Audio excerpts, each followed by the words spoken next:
एक छोटे से कस्बे में समीर नाम का एक लड़का रहता था। बचपन में ही अपनी पिता की मृत्यु हो जाने के कारण परिवार की आर्थिक स्थिति बड़ी दयनीय थी।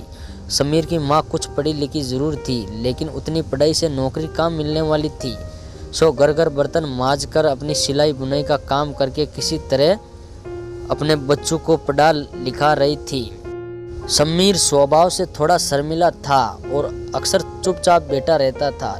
एक दिन जब वो स्कूल से लौट रहा था, उसके हाथ में एक लिफाफा था।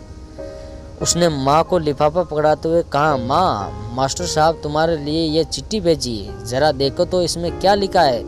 माँ ने मन ही मन चिट्ठी को पढ़ मुस्कुराकर बोली, बेटा, इसमें लिखा है कि आपका बेटा काफी होशियार है। इस स्कूल में बाकी बच्चों की तुलना में इसका दिमाग बहुत तेज है और हमारे पास इसे पढ़ाने लायक शिक्षक नहीं है, इसलिए कल से आप इसे किसी और स्कूल में भेजें।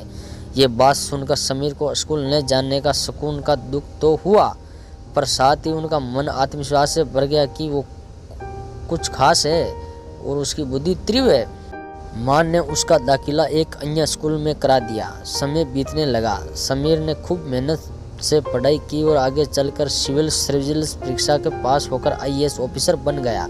समीर की माँ अब बूढ़ी हो चुकी थी और कई दिन से बीमार चल रही थी और एक दिन अचानक उसकी मृत्यु हो गई। समीर के लिए बहुत बड़ा आघात था। वे बिलखते बिलखते रो कर पड़ा। उसे समझ नहीं आ रहा था कि अपनी माँ के बिना वो कैसे जिएगा। रोते रोते ही उसकी माँ की पुरानी अलमारी खोली और हाथ में उसकी माला और चश्मा अन्य वस्तु को लेकर चूमने लगा। उस अलमारी में समीर के पुराने खिलौने और बचपन के कपड़े तब संभाल कर रखे हुए थे। समीर एक एक कर सारी चीजें निकालने लगा, तभी उसकी नज़र में एक पुरानी चिट्ठी पर पड़ी।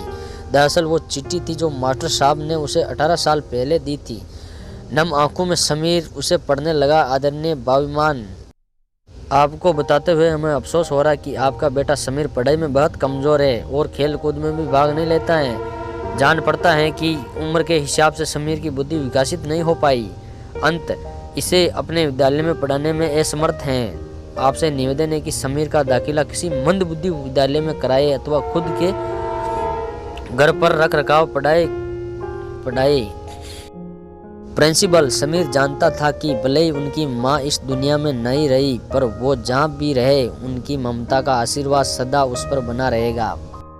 माँ से बढ़कर त्याग और तपस्या की मूर्त भला और कौन हो सकता है। हम पढ़ लिख ले, बड़े होकर कुछ बन जाए, इसके लिए वो चुपचाप ना जाने कितनी कुर्बानियाँ देती हैं। अपनी जरूरत मार कर हमारे शौक पूरा करती हैं।